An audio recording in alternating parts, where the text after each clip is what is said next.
welcome to the session on brachial plexus. So brachial plexus is a plexus of nerves which supplies the upper limb. The word plexus means a network, right? So it is a network of nerves which supplies the upper limb. Now the brachial plexus is formed by the anterior primary rami of C5, C6, C7, C8 and T1. You can otherwise also call it as ventral rami. Both mean the same. Now to trace the formation of the spinal nerve, the spinal nerve emerges by two routes. You have the dorsal root and you have a ventral root. The dorsal root and the ventral root together they join to form the spinal nerve. And also please note that it is in the dorsal root that you will find a swelling which is called the dorsal root ganglion. Now this spinal root, it immediately divides into a dorsal rami and a ventral rami, right? So this is what we are referring to, the ventral rami or the anterior primary rami of C5, C6, C7, C8 and T1 together form the brachial plexus. And this brachial plexus can either be prefixed or postfixed, meaning it can emerge one step above or one step below, more contribution from C4 or from T2, right? Now the brachial plexus has roots, it has trunks, it has cords. Now what you are seeing in the axillary region is the cords of the brachial plexus. Please note that the roots and the trunks of the brachial plexus would be seen in the neck region. Now let's trace how this is formed. So as I just told you, the brachial plexus has roots, just trunks, divisions and cords. So C5, C6, C7, C8 and T1. So these are the roots of the brachial plexus which we just saw. Now C5 and C6, they join to form the upper trunk of the brachial plexus. C7, it forms the middle trunk of the brachial plexus. C8 and T1, they join to form the lower trunk of the brachial plexus.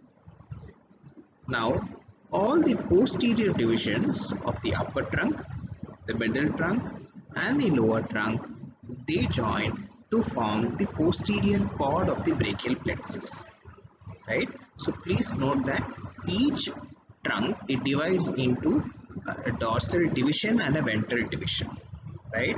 So all the dorsal divisions of the upper trunk, middle trunk and the lower trunk, they join to form the posterior cord of the brachial plexus.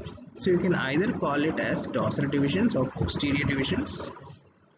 And then remember, the ventral divisions or the anterior divisions of the upper trunk and the middle trunk, they join to form the lateral cord of the brachial plexus. I repeat once again, the anterior divisions of the upper trunk and the middle trunk, they join to form the lateral cord of the brachial plexus.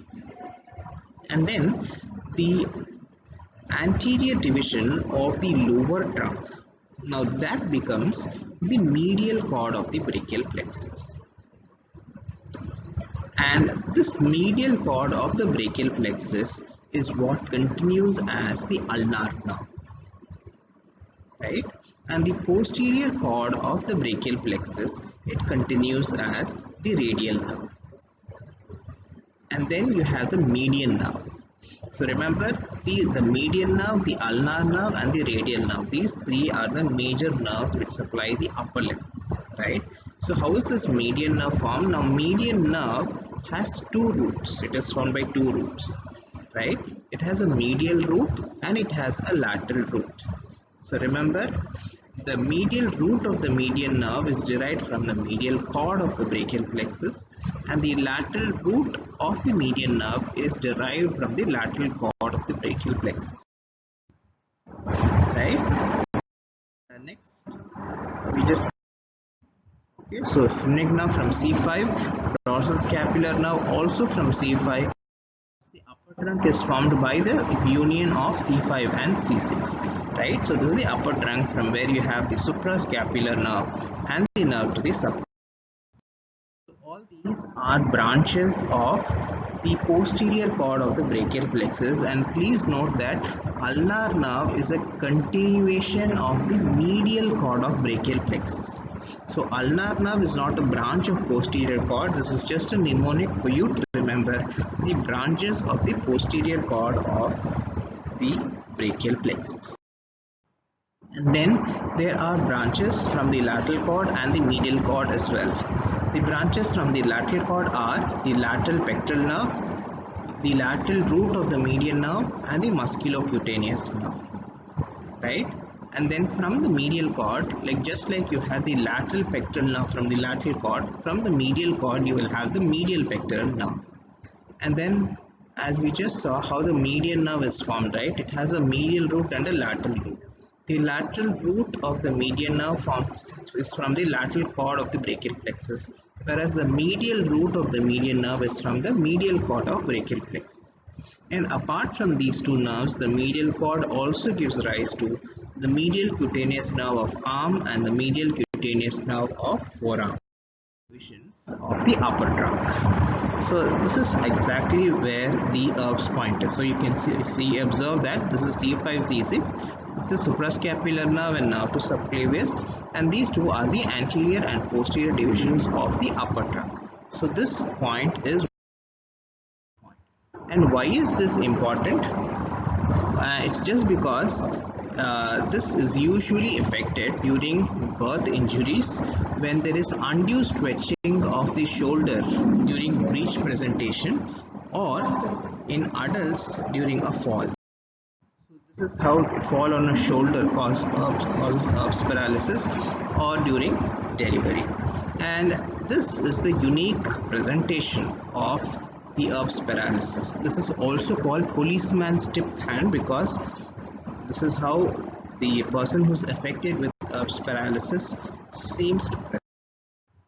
And the nerve roots involved are C5 and C6, and the muscles paralyzed are the deltoid, the biceps, the brachialis, the coracobrachialis, the radialis. And the deformity here is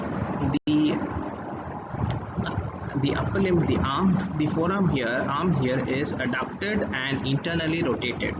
The elbow is extended and the forearm is pronated. And also there is sensory loss over an area on the lateral arm. Next we have the Klumpke's paralysis. Klumpke's paralysis is because of injury to the lower trunk of brachial plexus, and usually this is caused because of a fall from a height, and then you just clasp something, so that causes an undue abduction of your shoulder. So that can cause the lower trunk of the brachial plexus. And how does this deformity present? Most commonly with a presentation called claw hand, and the nerve root involved is C8 and T1. The muscles affected are the intrinsic muscles of the hand, and regarding sensory loss, there is loss of sensation along the ulnar border, or you can also call it the medial border of the forearm and the hand. And sometimes during this paralysis there is also involvement of the sympathetic component or sympathetic fibers which pass through T1, and in that case it results in a syndrome called Horner syndrome, which is characteristically accompanied by some features such as ptosis. Ptosis means drooping of the eyelids. And then you have meiosis. Meiosis is constriction of pupils. And then you have anhidrosis. Anhidrosis is decrease in sweating, right, especially over the palms, those areas. And then you have enophthalmos. Enophthalmos is sunken eyeball. Okay, exophthalmos is the bulging eyeball. So enophthalmos is just the opposite of it. And there is also loss of seriospinal reflex. Right. Then there is this winging of scapula, which occurs primarily because of the injury to or nerve to serratus anterior.